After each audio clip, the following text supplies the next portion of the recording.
हवेली का भूत। रूहानी ताकतें हमारे आसपास हमेशा मंडराती रहती हैं। उनकी एक अलग ही दुनिया होती है जो वास्तविकता में तो दिखाई नहीं देती, लेकिन कुछ घटनाओं से महसूस जरूर होने लगती है। ऐसी ही एक हवेली के भूत की है। दरअसल एक पुरानी हवेली है जिसमें कई साल पहले राजा महाराजा रहा करते थे, लेकिन अब वह वीरान पड़ी है क्योंकि उन राजाओं के वारिस देश से बाहर जा चुके हैं। हवेली की हालत जर्जर हो चुकी है, अब उसे मरम्मत की जरूरत है। इसके लिए शासन के नोटिस के अनुसार संपत्ति के मालिक को सूचित किया जाता है। कुछ दिनों में पूर्व राजाओं के वारिस में से एक लड़की हवेली में अपने बच्चे के साथ दाखिल होती है, जो कि उस जमाने के राजा के नाती की लड़की थी। उसका नाम उर्मिला था। उसके पति की कार एक्सीडेंट में मौत हो चुकी थी।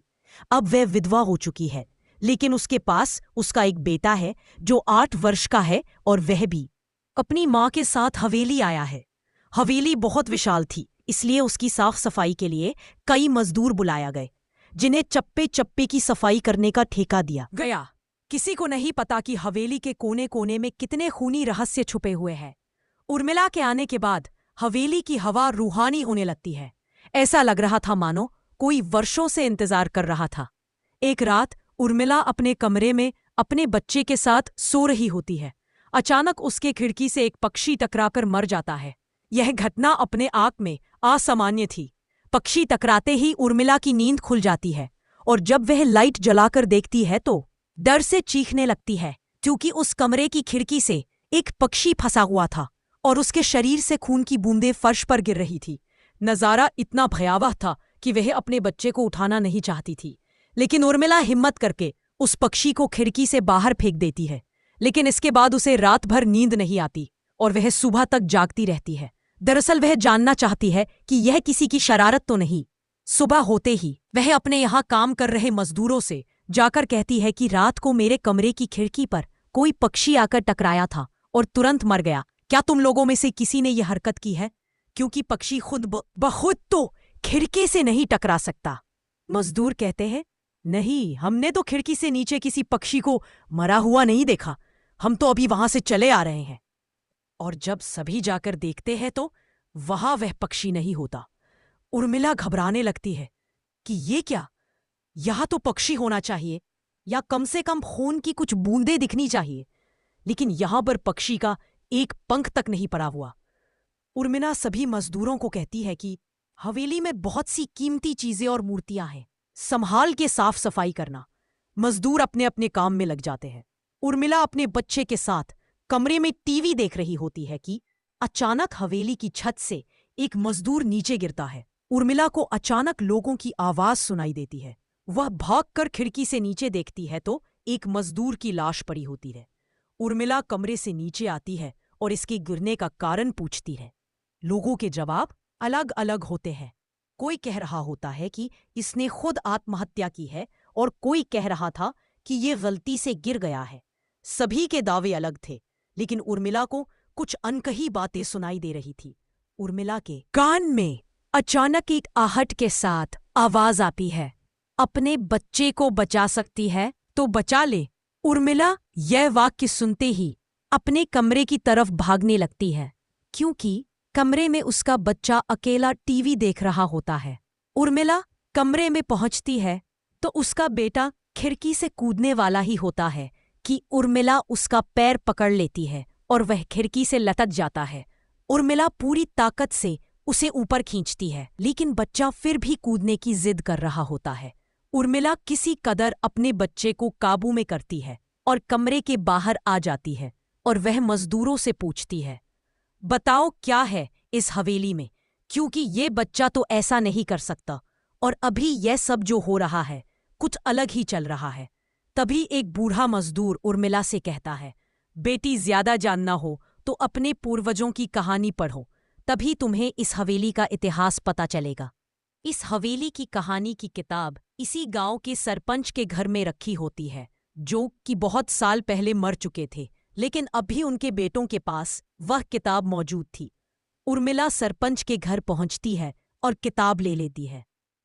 किताब पढ़ते ही उसे पता चलता है कि इस हवेली में एक नौकर नौकरानी भी थे, जिनके बीच में बहुत प्यार था और वो कई सालों से हवेली की सेवा कर रहे थे। लेकिन एक बार रानी के शाही गहने चोरी हो गए और उसके शंका में राजा ने नौकरानी को चोरी की सजा दी और उसे जिंदा दफना दिया गया। उसके गम में उसके पति ने भी अपनी जान दे दी और उसके 1 महीने बाद ही उस राजा ने अपनी ही तलवार अपने गले में घुसेड़कर आत्महत्या कर ली। उसके बाद छोटे मोटे हादसे हवेली में होने लगे, जिस वजह से यह हवेली हमेशा के लिए बंद कर दी गई। कई सालों के बाद वहां कोई आया है, जिससे वहां रहने वाली आत्माओं को मौका मिल गया फिर से बदला लेने का। उर्मिला हवेली का रहस्य जानकर यहां से जाना चाहती है, क्योंकि उसे अपने बच्चे की चिंता है। इसलिए वो रात में ही कार लेकर एयरपोर्ट के लिए निकल जाती है।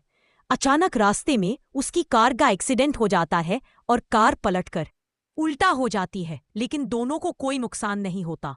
उर्मिला अपने बच्चे को बाहर निकाल लेती है और सुनसान सड़क पर भागने लगती है। रास्ते में उसे एक कार आते दिखाई देती है और कार रोकने के लिए उर्मिला सड़क के बीच में खड़ी हो जाती है और अपनी मदद के लिए चिल्लाने लगती है। तभी अचानक कार वाला आकर कार का ब्रेक लगा देता है। उर्मिला पास जाकर देखती है तो उसकी हिम्मत बन जाती है, क्योंकि यह एक पुलिस ऑफिसर होता है। उर्मिला हड़बड़ाहट में उसे अपनी बात कहती है और रोने लगती है। पुलिस ऑफिसर उन्हें अपनी गाड़ी में बैठने को कहते हैं और रोड में जाने लगते हैं। रास्ते में एक बूढ़ा सड़क पर जा रहा होता है और इनकी कार के सामने आते ही रोड पर गिर जाता है। पुलिस ऑफिसर गाड़ी से उतरकर उस व्यक्ति को देखते हैं। बूढ़ा व्यक्ति बेहोश हो चुका था।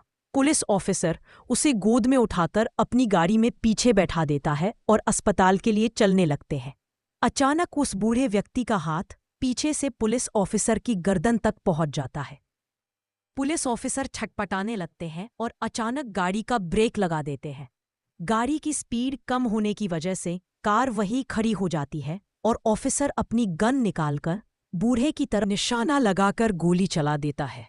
बूढ़े की सर में गोली लगने से भी उसकी जान नहीं जाती है। महिला और पुलिस ऑफिसर दोनों समझ चुके थे कि यह कोई भूत है। भूत को देखते ही उर्मिला अपने बच्चों को लेकर बाहर निकल जाती है और इसी बीच पुलिस ऑफिसर भूत की पकड़ से अपने आप को छुड़ाने में कामयाब हो जाते हैं। पुलिस ऑफिसर के बाहर निकलते ही तीनों बाहर रोड से भागने लगते हैं और कुछ देर भागते हुए उन्हें सड़क के किनारे जगमगाती लाइट्स दिख रही होती है। पुलिस ऑफिसर उर्मिला से कहते हैं कि मैडम, ये एयरपोर्ट है, जल्दी चलिए। उर्मिला अपने बच्चों को लेकर एयरपोर्ट के अंदर पहुंच जाती है। एयरपोर्ट पहुंचते ही उर्मिला की जान में जान आ जाती है, क्योंकि पुलिस ऑफिसर की बहादुरी की वजह से उसके बच्चे की जान बच गई थी। लेकिन हवेली में भूतिया ताकतों का आधिपत्य अभी तक बना है और इसी के साथ खूंखार भूतिया कहानी खत्म हो जाती है।